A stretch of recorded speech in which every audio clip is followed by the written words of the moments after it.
Remue ménage. Remue ménage.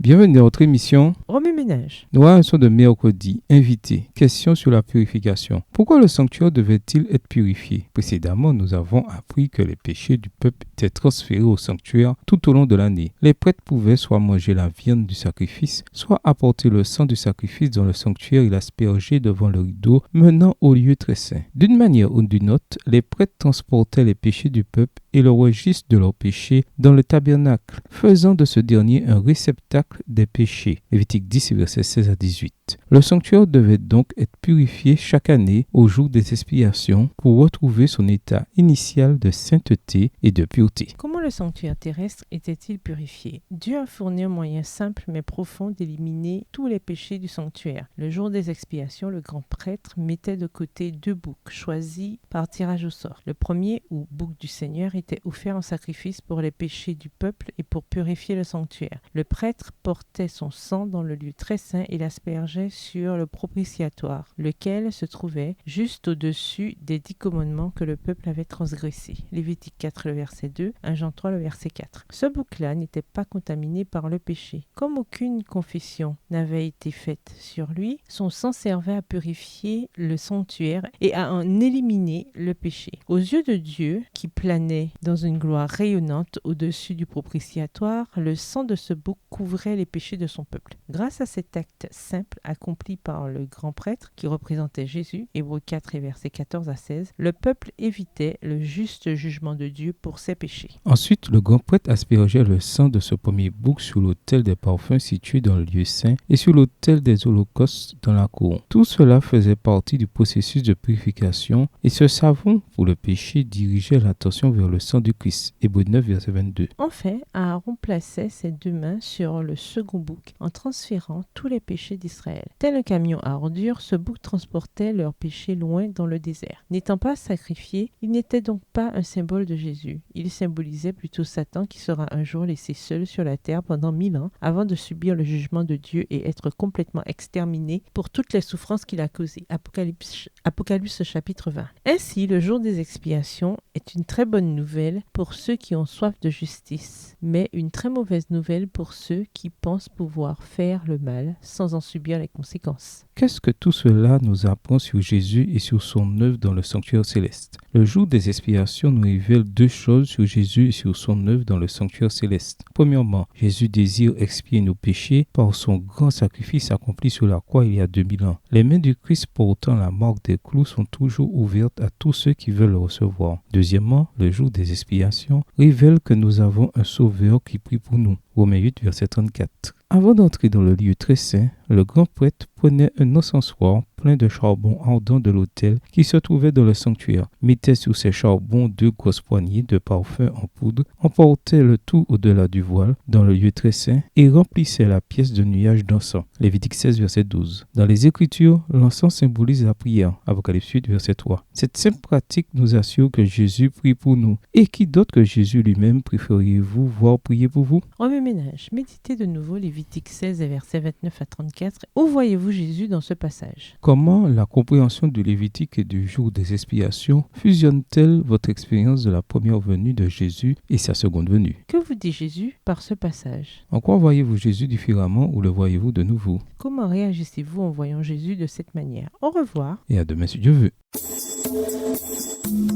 Remue ménage. Remue ménage.